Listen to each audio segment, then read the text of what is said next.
Hey, what's up, everybody? It's Donnie here with another installment in my classic TV Spotlight series. Uh, my last few videos, have you seen, have been about movies, but now I'm back into TV, and I'm going to be, probably going back and forth depending on whatever topic I want to explore and what genre it relates to. So I'm going to be talking about a show which again is before my time, but I've grown to appreciate in reruns and DVDs through the years. Uh, it's a little different. I'm actually going to be talking about a talk show. It's probably the most famous talk show of all time, and that's The Tonight Show. Tonight Show's been around for nearly 70 years. Has gone through numerous different hosts since it first premiered in 1954. Um, but I'm just going to be talking about one host in particular, and you can probably guess which host that is. He's the most famous host of the show, the one most commonly associated with this program, and that would be the great Johnny Carson. Johnny Carson hosted The Tonight Show for 30 years, starting in 1962 until 92. Um, and he built up an incredible legacy and took this little program into an institution of American culture and television history. So he, so I just wanted to explore his legacy and what he did with the show and how I and how I came to appreciate it.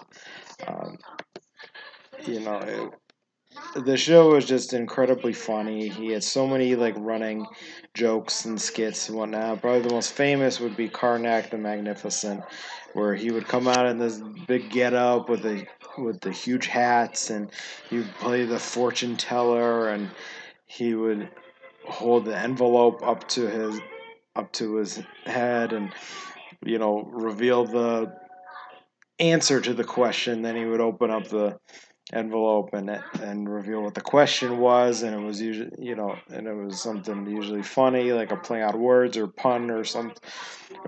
It would often be related to what was in the news at the time, and it was incredibly funny. And he had several other characters like Floyd R. Turbo and Art Fern and Aunt Blabby, and and they were kind of like satires of different stereotypes and individuals, and um, and he would make fun of everything, like popular commercials, and uh, make political skits, and his monologue was well renowned, and he would talk about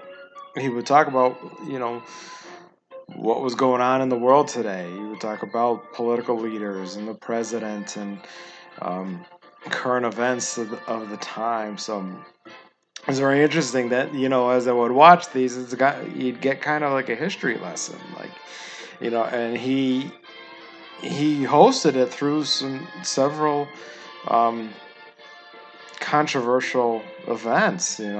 Like in those 30 years, he saw. He hosted through the Vietnam War and Watergate and the Gulf War and numerous other controversies through the world, and he became this kind of comforting presence and helped make sense of it all. That humor can be healing, and humor can help answer questions and that people may have. And Donnie and Johnny was a master of it. um, so so people may complain about all talk show hosts that get too political, but Johnny Carson was very political then, and he was able to skewer, whoever was in power at the time, and it was very interesting, very, very interesting. Uh, Johnny was a very skilled interviewer, um, and he had a variety of different guests. He wasn't just relegated to just Hollywood stars who were on promoting their latest project.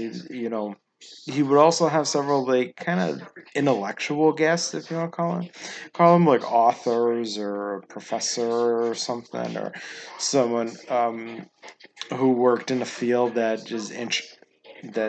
he found interesting and that the general public may find interesting. So, you know, maybe not the funniest interviews, but it led to some, you know, very intriguing and thought provoking things that he had respect for his audience.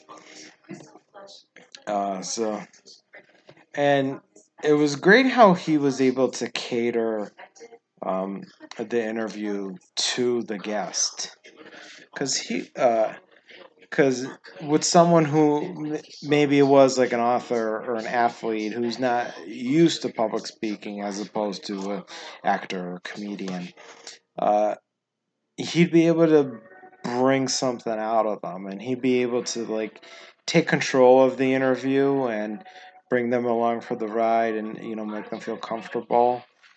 So it wasn't kind of a this kind of cringy, awkward interview for someone who's not as experienced. But other times, Johnny knew when to sit back, when to let them take charge. Like if he had someone like Robin Williams on the show, he would just let him go off and do his thing. Or probably the most famous example would be my all-time favorite comedian, the great Don Rickles, who I think I may have a future video just on him. That he would just let him sit back and take off, do his thing, and roast everyone, roast Ed McMahon and Doc Severinsen, the band leader, and so it was, so his interview skills were just so incredibly on point, and really, helped make his legacy. But speaking of his legacy, one of the most lasting impacts that he had is, the careers he helped start. You know, Appearing on the Tonight Show doing stand up was the pinnacle for a comedian. They would struggle, and a comedian would kill to get on Johnny Carson, and then once he got on there, Johnny could make or break you. He had different reactions based off how well it did, and the ultimate reaction was getting invited over to the couch.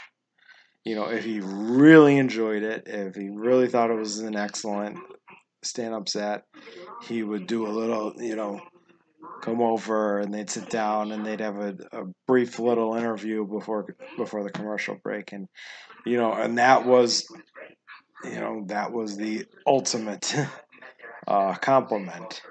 The next level down was if he gave an okay symbol that, says that he really liked it, and, you would probably bet back again. And several, many well-known comedians like never even got invited over to the to the desk, and and many had to perform several times before they finally got the come over. So it was really interesting what he was able to do, and he launched so many careers like Jerry Seinfeld and Drew Carey and Roseanne Barr and David Letterman and Jay Leno, and you know you name it, he did. You know they all appeared on the Tonight Show. So um, it's one of his enduring legacies. But one of my but some personal like favorite moments of mine, like, and getting back to the interview thing, is I love when he would have regular people on as guests. And it was usually not a celebrity, and they were just someone who he he heard about, had an interesting story to tell or something. Like there was one where a guy who was mistakenly called by the Nobel Prize committee that he had won telling him that he had won the Nobel Prize, even though he was a guy who lived in L.A. and ran a carpet cleaning service. He later found out that the actual winner had like the same name as him and also lived in LA, so that created confusion. So, and another one of my favorite moments is the potato chip lady. If you've never seen this clip, you should look it up. Is there was this woman who collected potato chips and that looked like different things. Maybe it looked like a celebrity or looked like an animal or something. And she lays out all these chips and she's pointing out what they look like. And meanwhile, Johnny behind his desk has a bowl full of chips. And he should she doesn't see. And then when she's turning to go grab another chip, he takes one out of the bowl, starts, loudly chomping on it.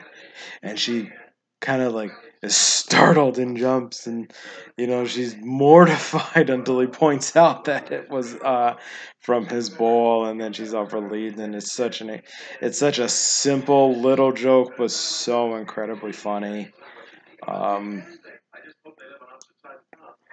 so I highly recommend it. Go look up clips on YouTube. Another one of my favorite was him and Jack Webb from Dragnet, where they do kind of a spoof of Dragnet, where he's talking about this case of the copper clappers that have been copped, and it became this great alliterative play on words.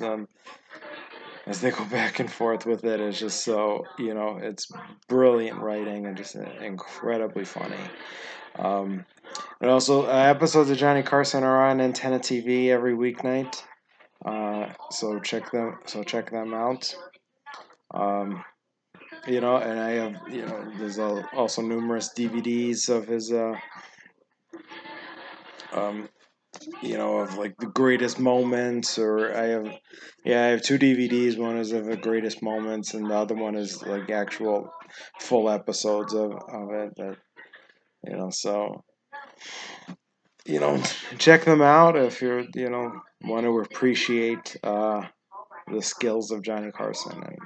And let me know in the comments what you think. As someone who lived through and worked and saw Johnny Carson, and what was it like how big of an impact did he have on American culture and whatnot. And so let me know. And as always, I'm open for new suggestions for videos and video topics. So thank you for watching. Like, comment, subscribe, the works. And until next time, take it easy.